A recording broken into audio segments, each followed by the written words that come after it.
Merhaba arkadaşlar. Bugün bize 14 inç notebook geldi. Modeli bu. Grundig GNB 1450 B2 B8. Gördüğünüz gibi. Bunun sorunu yani büyük ihtimal ekran refleksden dolayı şöyle oynatınca görüntü gidip geliyor ya da çizgi çıkıyor. Şöyle gördüğünüz gibi. Bunu zaten siparişini ettim. Yeni flex kablosu istedim, geldi. Bir de bataryası da ölü. Gördüğünüz gibi çarpı işareti veriyor. Bu da değişim olacak. Bataryayı da istedik, geldi. Hemen beraber yapalım.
Evet arkadaşlar, yeni Grand Flex'i takalım.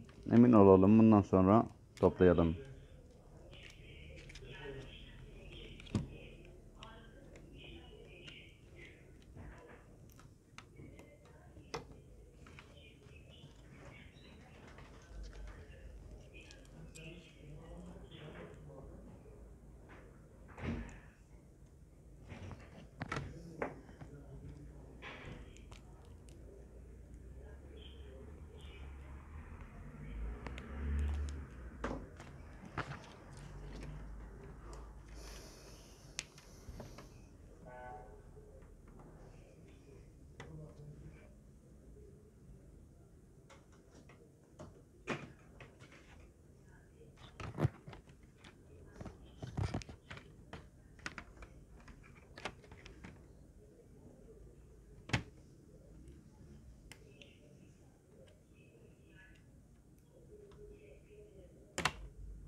Evet arkadaşlar, gördüğünüz gibi yeni flex taktıktan sonra e, direkt işlemedi. Yani düzgün olmadı. Ama bu taraf iyice oturmamış. Bundan dolayı şey olmadı. Scoop taktım. Şimdi gördüğünüz gibi hiçbir sorun kalmadı. Şöyle oynatıyorum. Yani hiç çizgi mizgi çıkmıyor. Hemen montajını yapacağız bunu. Bundan sonra sonucu da göstereceğiz size.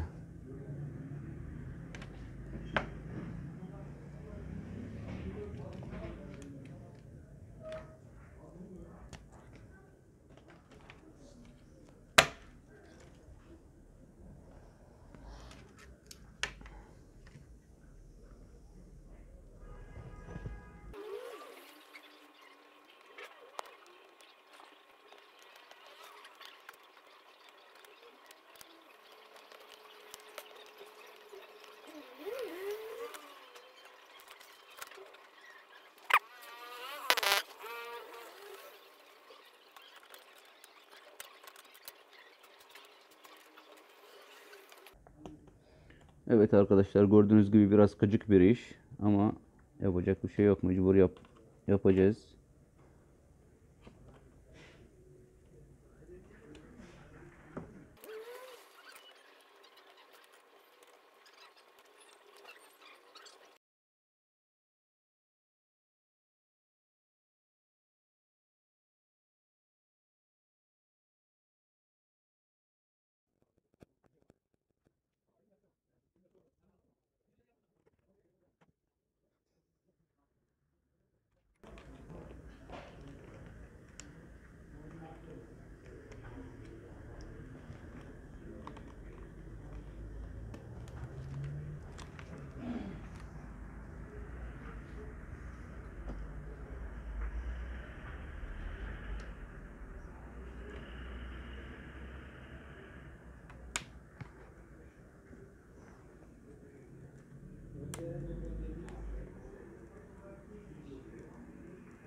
Bir daha deneyelim arkadaşlar. Gördüğünüz gibi hatasız çalışıyor.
Evet arkadaşlar, gördüğünüz gibi bu işlem bitti. Ekran flexi değişim oldu. Batarya da sıfır takıldı. Her şey yerinde. Gördüğünüz gibi önceden sökünce kapanıyor. Şimdi sökebiliriz. Kapanma olmuyor. Demek ki bataryadanmış. Bir de şöyle oynatınca ekran gidip geliyordu. Şimdi düzeldi. Gördüğünüz gibi hiçbir hata yok. Hiçbir çizgi yok. Bu yüzden temizleme de yaptık. Gördüğünüz gibi tertemiz oldu. Bu şekilde artık teslim edebiliriz müşteriye. Video beğendiysen abone olmayı unutmayalım. Hoşça kalın. Allah'a emanet olun.